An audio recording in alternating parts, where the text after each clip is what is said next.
Yeah నుమన్ గారు, ఏం జరుగుతోంది మొత్తంగా? ఏవేవో మార్పులు జరుగుతాయి, క్యాబినెట్లో మార్పులు అనుకుంటే ఏకంగా బట్టి విక్రమార్కను అధిష్టానం ఢిల్లీకి రమ్మంటున్నట్టుగా కబురు అందుతూ ఉంది. ఈ వార్తల్లో వాస్తవం ఎంత? అటు ఢిల్లీ వెళ్లేందుకు బట్టి మొగ్గు చూపుతున్నారా, లేదు రాష్ట్ర రాజకీయాల్లోనే కొనసాగుతారా? ఎందుకు ఇంత కీలక నిర్ణయం తీసుకోవాల్సి వచ్చింది? Very good evening to you as well as నా తోటి ప్యానల్ మెంబర్స్ మిత్రులు గౌతమ్ ప్రసాద్ గారు, వెంకటరెడ్డి గారు అండ్ ఆల్ ద వ్యూయర్స్. ఏదైతే మనం మాట్లాడుతున్నామో వచ్చినటువంటి ఊహాగానాల ప్రకారము మీడియాలో కొన్ని మీడియా సంస్థలు వారికి ఉన్నటువంటి సోర్సెస్, వారికి freedom of speech and expression ఉంది కాబట్టి, ఫ్రీడమ్ ఆఫ్ ప్రెస్ ఉంది కాబట్టి వారు వార్తలు ప్రచురించవచ్చు. దానిలో క్రమంగా వారు వార్తలు ప్రచురిస్తున్నారు. ముఖ్యమంత్రి వారు నిన్న ఢిల్లీలో ఉన్నారు, ఈ రోజు కూడా ఢిల్లీలో ఉన్నారు.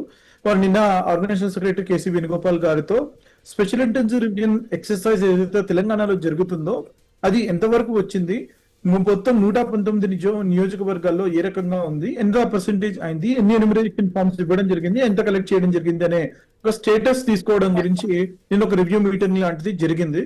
నిన్న దాంట్లో పిసిసి చీఫ్ గా ఉన్నటువంటి మహేష్ కుమార్ గౌడ్ గారు, ముఖ్యమంత్రి వర్యులు మేడం మీనాక్షి గారు, సచిన్ సావంత్ గారు, కేసీ వేణుగోపాల్ గారి సమక్షంలో Sachin Sawant as well as మన వంశీచంద్ర రెడ్డి గారు అండ్ సెంథిల్ గారు వీరు ఒక మీటింగ్ లో పాల్గొనడం జరిగింది.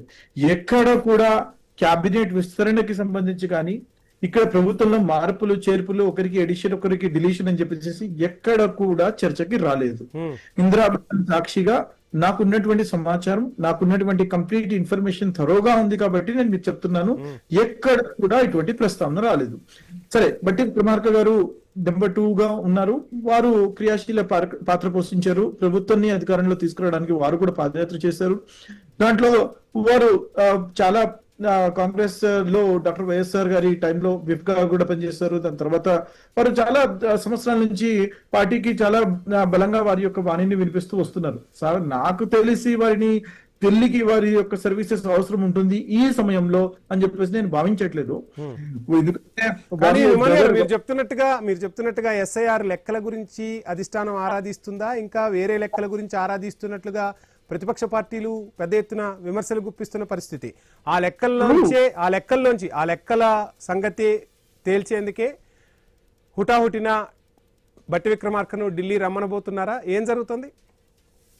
మీరు మాట్లాడేటువంటివి కొంచెం అండి, మీడియాలో వస్తున్నటువంటి వార్తలు కొంచెం వరకు నిజం, దాంట్లో అబద్ధం అని చెప్పేసి నేను చెప్పను. లాస్ట్ టైం మనం డిబేట్ చేసుకున్నప్పుడు మనం మాట్లాడాము, progress report of each and every MLA తీసుకుంటున్నారు. ప్రతి ఒక్క ఎమ్మెల్యే వచ్చేసి ఇంటర్వ్యూస్ చేస్తున్నారు. దాంట్లో భాగంగా వారు ఏ రకంగా పనిచేస్తున్నారు, సోషల్ మీడియాలో యాక్టివ్ గా ఉన్నారా లేరా, వారి యొక్క కార్యక్రమాలు ఏంటివి, నియోజకవర్గాలకి ఎన్ని రోజుల్లో నియోజకవర్గంలో ఉన్నారని చెప్పేసి వారి యొక్క స్టాటిస్టిక్స్ తీసుకోవడం జరిగింది. దాని మీద కూడా చర్చ జరిగింది. కానీ మళ్ళొక్కసారి చెప్తున్నాను, ఎక్కడ కూడా ఒకరిని ఉద్వాసన పలకాలని చెప్పేసి మరొకరిని ఢిల్లీకి పిలుకోవాలని చెప్పేసి చర్చకి రాలేదు.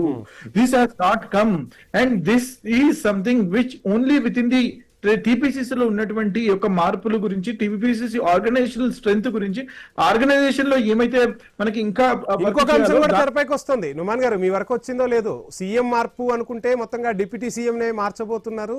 కాంగ్రెస్ లో తన బలం ఏంటో, తన ప్రాబల్యం ఏంటో రేవంత్ చూపించే ప్రయత్నం చేస్తున్నారు. దీంతో చాలా మంది సీనియర్లు ఇక సైలెంట్ అయిపోవాల్సిందే అన్న సంకేతాలు ఇప్పించేందుకే బట్టి విక్రమార్కను ఢిల్లీ పంపే ప్రయత్నాలు జరుగుతున్నాయన్న టాక్ కూడా వినిపిస్తుంది. వాస్తవం లేదా ఇందులో? దీంట్లో నేను చాలా క్లియర్ గా చెప్తున్నానండి, మరొక్కసారి చెప్తున్నాను. కాంగ్రెస్ పార్టీ అనేది సిఎల్పి డిటర్మైన్ చేసింది ఎవరు ముఖ్యమంత్రి ఉండాలని చెప్పేసి. ఇది ఒక రీజనల్ పార్టీ కాదు. ఎవరైనా వారు రీజనల్ పార్టీలో ఉన్నట్టు వారు బిహేవ్ చేస్తే, వారికి అనుగుణంగా నేను ఇది చేస్తాను, అది చేస్తాను, మరొకరిని మినిస్టర్ని చేస్తానని చెప్పేసి ఉత్తి మాటలు మాత్రం అది ప్రగల్భాలు తెలిపితే మరొకటి కాదు. దాంట్లో ఒక స్ట్రక్చర్ అనేది ఉంటుంది. కాంగ్రెస్ పార్టీ నేషనల్ పార్టీ ఉండగా సిఎల్పి డిసైడ్ చేసిన తర్వాత it goes to high command and they will make a cognitive decision. ఇక్కడ ఎవరికి ఉంటే అని చెప్పేసి వారు డెసిషన్ తీసుకుని ప్రజల మన్నలను పొందిన వారికి పెడతారు. కానీ ఈయన చెప్తానో, ఈయన చెప్పకపోతానో మరొకటో మార్పులు చేర్పులు అయితే జరగవు. Please understand.